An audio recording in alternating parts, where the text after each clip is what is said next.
We're here, so almost ready to go. So these are all the things that we got to think about before we go live. Make sure that we have social as well as our guests ready, and we have welcome the Streann Experience episode 750 to know. I don't know what the episode is, episode number, but I'm very happy that we are starting our podcast series again every week on at 5 p.m. on a Wednesday. Today's Wednesday. Today's Thursday. On Thursday at 5 p.m. we go on, and today's guest will talk to us about entrepreneurship. We're live from Boston. Connect Eric Galley. Eric, how are you? Good, Gio. How are you this afternoon? I'm doing great. I'm doing great. Long day. How's the weather in Boston? It's raining. It's You know. raining. I do know. I do know. So thank you so much for being part of the show. We're live right now on Facebook, and I have some questions for you. In today's topic, observations of a serial entrepreneur. So give us a little bit of a background on you. Tell us about. Yeah. So when I first heard that expression serial entrepreneur, I wasn't sure that I liked it, mostly because I hear serial, I think of serial killer or something I like was that. going to say that, but I didn't want to. Yeah. That's but great. but anyway, yeah. So I started my first business. Actually, if you go back far enough, I probably was 12 years old when I started my first business in my parents' basement. I was putting together tiny little circle cutters, things with that could cut circles in any kind of plastic or any kind of material. I was amazed. It was for a company that my father had started, and they paid me a half a penny per operation. So I called it Erg Enterprises, which were my initials. I'm amazed that my parents actually let me play as a 12-year-old with tiny little razor blades. But anyway, I got my first taste of an entrepreneurial business 12 years old. But Eric, so you come from a family of entrepreneurs. Your father yeah, was an yeah, entrepreneur I as think well. although he had worked um, at a variety of smaller companies, but when I went to college, graduated, went to Carnegie Mellon University in Pittsburgh, and then worked as an engineer for a few years, and then went back to business school. And about 2 years into that, met a couple of young engineers that I worked with. We were all in our 20s at the time. We started a telecom company, and raised money. The short version of it is it took place over 21 years. Raised money, Man. angels, then venture capital. We went public in the early 90s and then went private in 2005. So the complete life cycle of entrepreneurial ventures. And I didn't think I'd return to it because I thought after that, it did very, very well from, when your company goes public and all those sorts of things and then goes private, you've seen everything. And I thought probably what I'd do for the rest of my career was, join boards of directors, invest money, and those sorts of things. And I got enticed back into the startup world after all of that by a local venture capital firm who asked if I'd come and mentor a CEO that they had hired for one of their portfolio companies. And I thought Amazing. that sounded like a great idea. Work a day a week, get paid, a little stock, a little cash. And then the CEO that they'd recruited, that they wanted me to be a mentor for. By the way, a little thing I'll mention. I didn't click on this immediately, but when someone asks you to be a mentor is a euphemism for old. So anyway, I didn't figure that out at first, but anyway, that meant they thought I was old. But anyway, the CEO that they'd recruited never showed up because his company wouldn't let him leave, and he found You just stayed where he was. It was a big company, and they asked if I'd do it full time, and help them sell the business ultimately. Short version of that was I had so much fun doing that again. I'd forgotten what it was like with a small number of amazing. people. We had about 70 people, and it was a small business, and we sold it. And I found myself at the end of that very amenable when I got a call from another entrepreneur who has a very large company in the Boston area, called and asked if I'd be interested in meeting with some physicists who had discovered how to transfer power, electric power without wire. Would I be interested in helping him take that out of the lab? Amazing. And I did that. And it was absolutely a blast in another 6 years of my life. And I'm on to some new things now as well. And I've been involved in these entrepreneurial ventures now. And I never thought I'd get back to it after I'd sort of been there, done that, of the life cycle of It's the original addicting. Oh, company. it's It is. addicting. It's Listen, addictive. did you ever have a mentor? Um, I would say yes, a variety of mentors over time. The first company I worked for, the vice president of sales and marketing, was a mentor to me. I listened to what he said. I tried to emulate him. I've still remembered things that he said to me even to this day, and Amazing. I learned a lot from him about listening to people, trying to figure out what stands between you and being successful. And I'd say he was a mentor, and uh, all through, if you're into lifelong learning, which I am, uh, you're always looking for somebody to offer you advice, and you get it from the most interesting places. No. Yeah. Yeah. I think mentoring doesn't matter what position you're in. So let's. So can you learn how to be an entrepreneur, or do you need a Yeah, so business that degree? yeah, so that's an age-old question. Can you learn to be an entrepreneur, or do you need a business degree? Um, I don't know the answer to whether you can learn to be an entrepreneur. My suspicion is that you can learn anything. Do you need a business degree? No. As many people think, actually, a business degree can get in the way because business Well, so why, degrees. why did you get your MBA? Why? So, if if truth be told, why did I get my MBA? I was working overseas at the company I worked for out of college as an engineer, and we hired a person who worked for me for a period of time. He's from France, Hervé. And Hervé had an undergraduate engineering degree, and he had just gotten his MBA from the Wharton Business School, which is in Philadelphia, very well-known place. And I asked him one day, I said, why did you get an MBA, Hervé? And he said, I got an MBA because I want to start a business. And so immediately I said, that means you need an Yeah. MBA for Yeah. business. But what he said, which was surprising to me, was he said, I got an MBA because I want to start a business. And if the business fails, I know I'll always be able to get a job because I have an MBA. So in my 23 or 24-year-old brain, I thought, that sounds like a good idea. So I went back. That's how I moved to Boston, went and got my MBA. And but did I need it? The short answer is, in the early days of the business, it had very little to do with anything. And I Yeah. think you probably well know that as an entrepreneur as well. As the business got bigger and bigger, some of those things that I learned in business school actually came to play, but they were, later on. I learned how to talk to accountants, uh, about finance, about marketing, some of those things that, quite frankly, had to be intuitive when we were starting the business, but later on they became useful. Is it One necessary? Absolutely not. But one thing that I see nowadays is that there's so much information, right? You can go to YouTube master classes, and a lot of what people have done from all these different back 10, 15 years ago, it wasn't there. That's right. It didn't exist. Online Didn't exist. education is the wave of the future, and we can learn anything we need to know. Immediately. So, Mhm. so what drove you to start a business? What drove? So it's interesting because I don't think this is universal, but what makes people want to start a business? In the case of myself and my partners, we just wanted to start a business.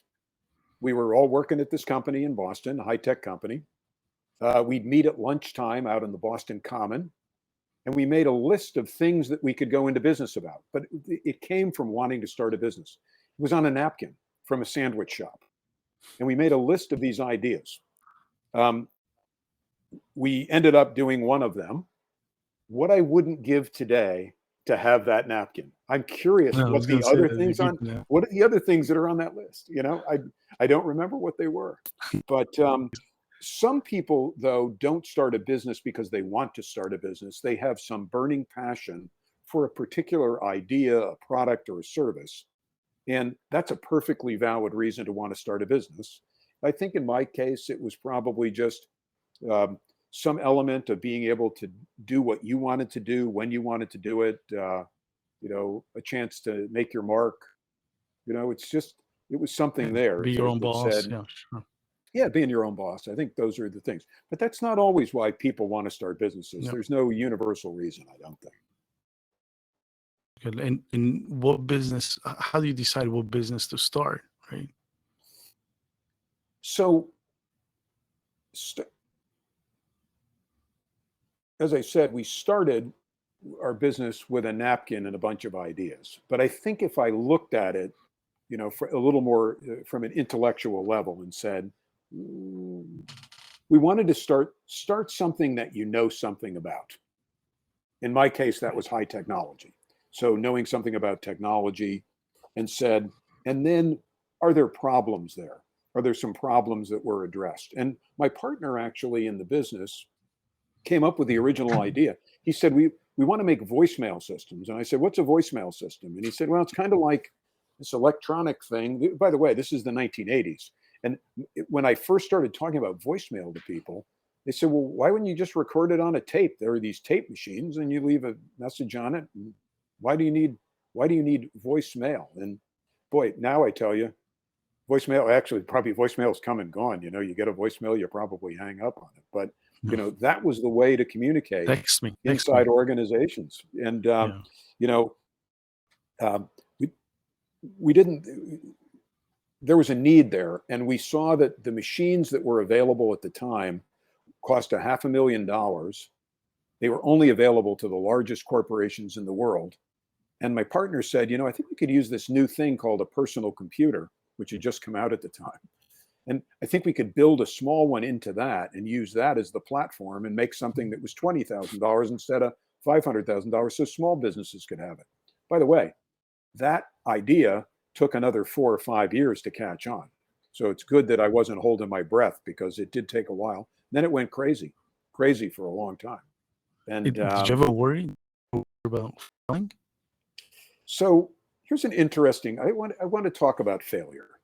An observation I'll make about failure. I don't think that failing in an entrepreneurial venture, in the conventional sense, when you think of, oh, I'm going to fail, I'll be out on the street, I won't have any money. That's actually, the risk of failure is not that. The risk of failure, and someone said this to me once, and I wish I remembered who said it to me. The failure is not that the business doesn't work. It's that if the business doesn't work and you end up going back, you're going to find out that once you've tasted the entrepreneurial venture, you are no longer employable. And that is the thing that probably, if it had failed, I probably couldn't work for anyone else. I mean, if you think about it, right? That's the real downside to failure.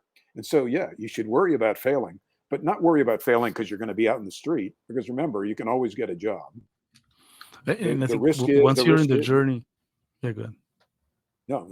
Once you're in the Once you journey, in the journey, right? It's not an option. You don't even think of it, right? I don't think it right. comes to your mind that we're gonna fail this business. You just keep on going, right? That's correct. That absolutely.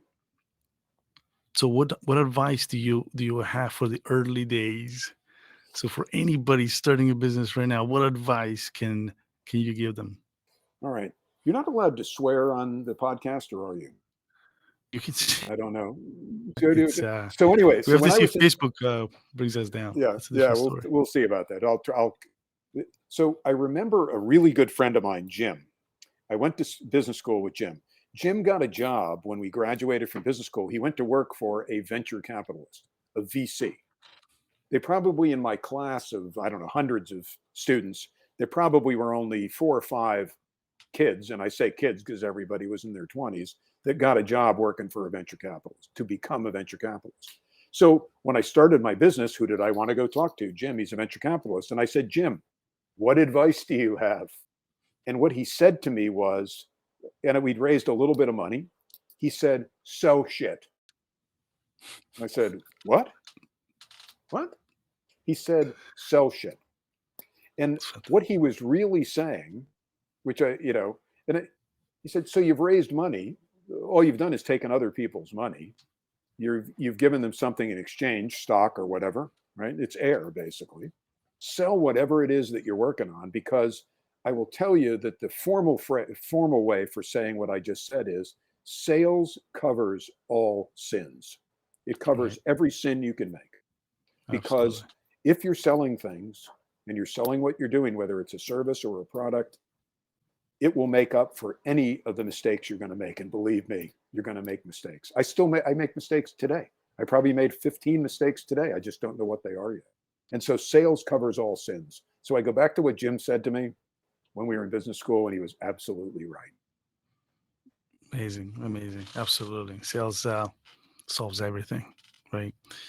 So when you need to raise money, what do you think of the different types of money? Angels, strategic, investors, VC money. So it's all great, right? Money, money is available from a variety of different sources. I guess I would put all of these classes of money into one class. We used to call it OP, OPM, other people's money, right? Because it's not your money. Because most people that start a business, quite frankly, are not well-to-do. They're starting off. They don't have it. They need it from somewhere. The best other people's money is the money that you can get from a customer, that you can get from some source other than one where you have to sell stock. But I think what you were asking was, in the case of when you're going to sell stock, what do you think about the different types of investment that are available? And I think in general, I would put that angel investors. Now, I'd love to know, because my first business, it had angel investment money, it had venture capital money, it had strategic partner money, all three of the sort of classic ones where we sold stock. I don't know who came up with this phrase, angel investor. I want to think about it. I think about the people that would have fit into the class of angel investors in the first business, and they were about the least angelic people you could ever think of. These were some Sharks. tough dudes. Yeah, they were. Sharks. Yeah, whether they were sharks, you say sharks, but it's like, they were tough dudes. But and why do we call them angels? I don't know. But they dropped from heaven. I'm not sure what it is. But anyway, that's an angel investor. The second class of people, venture capitalists, the business that we raised our money from were, a well-known venture capital firm in the Boston area. I had a fantastic experience with them. Other companies that I've run businesses with. It's a different kind of animal. The people that are venture capitalists are basically, they've raised money from other people. And those other people, they have to get a return. They want a return. And that's a different mindset than the angel investor. The angel investor is looking for a return for themselves. They don't have to prove anything to anyone except themselves. And I think that's a different type of model. It's perfectly acceptable. You'll find that sort of the level of discipline that gets enforced on you, may or may not be helpful all the time. Sometimes it is, sometimes it isn't. And you always have to remember, there are different venture firms, and there are different firms that are at different stages of their success. And some firms that are, doing really well have a different view to outcomes, but all of them are going to need to get a return for their investors eventually. And they have a time frame that may or may not be yours. The third kind of investor, which I'm a huge fan of, and a lot of institutional investors are not, are strategic investors. So those could be customers or companies that you're working with that have some other reason for investing in you other than just making money. And why do I bring that up? Because maybe there's something that you do that they want, that you might do sooner because they're going to give you some, invest money in your company. The thing about strategic investors, there's always going to be a string attached, but there's a string attached to everything. And you just want to make sure that you understand what those strings are. But I'm a huge fan of strategic money. They tend not to be valuation sensitive or as valuation sensitive. They tend to be pretty aligned with your interests because they want you to be successful so that you can help them doing whatever they're doing. So all of those types of investors are very, very good and reasonable ways to go. And you need to think about it in your own business, who might be appropriate for you. And at different stages, they all may be. Eric, is the due diligence with strategic investors the same as capital? Should be the same, right? It should largely be the same. It depends, I think, in the case of some strategic investors. So very large companies have their own internal venture funds, and they run them very much like that. So the due diligence list that you ask about, yes, they'll give you the same due diligence list that a venture capitalist would. A very long list of things to, that make them feel comfortable. So, is there a pathway to success as an entrepreneur? Is there one, or it's a rocky road? So I think it is a rocky road, but someone said this to me once, and it's worth thinking about. I'm speaking probably mostly from a technology business perspective, from a technology business as opposed to many things. But building a business successfully is all about creating value in what you've done. And that value comes along with the success that you're seeking. And I've often been convinced that there are naysayers at every stage, people that are going to tell you that you can't do something. And I think there's 3 stages of naysaying that I would describe. The first naysaying stage, particularly in a new business, is, and I've heard this before, what you're doing, that's impossible. And so you're going to show them that it's possible. But if you show them that that's, the impossible is possible, for whatever reason that is, it's never been done before or whatever. If you think you're done at creating value, yeah, you're not. Because that naysayer is going to turn around and next say, anyone can do that. So you just showed that's impossible. Anyone can do that. And that's not true necessarily. So you're going to have to demonstrate that not just anyone can do it. And maybe not anyone can do it because it's very hard to do. Maybe you have intellectual property protection. Maybe it's secret sauce, whether it's a patent or software or just things that have never, this is not easy to do. And if you reach that second stage of naysaying, if you think you're done, you're not done yet for the naysayer, because the naysayer, the third thing they're going to say is, nobody will buy that. And right. I've often been convinced that if you can get through each of these stages, that's impossible.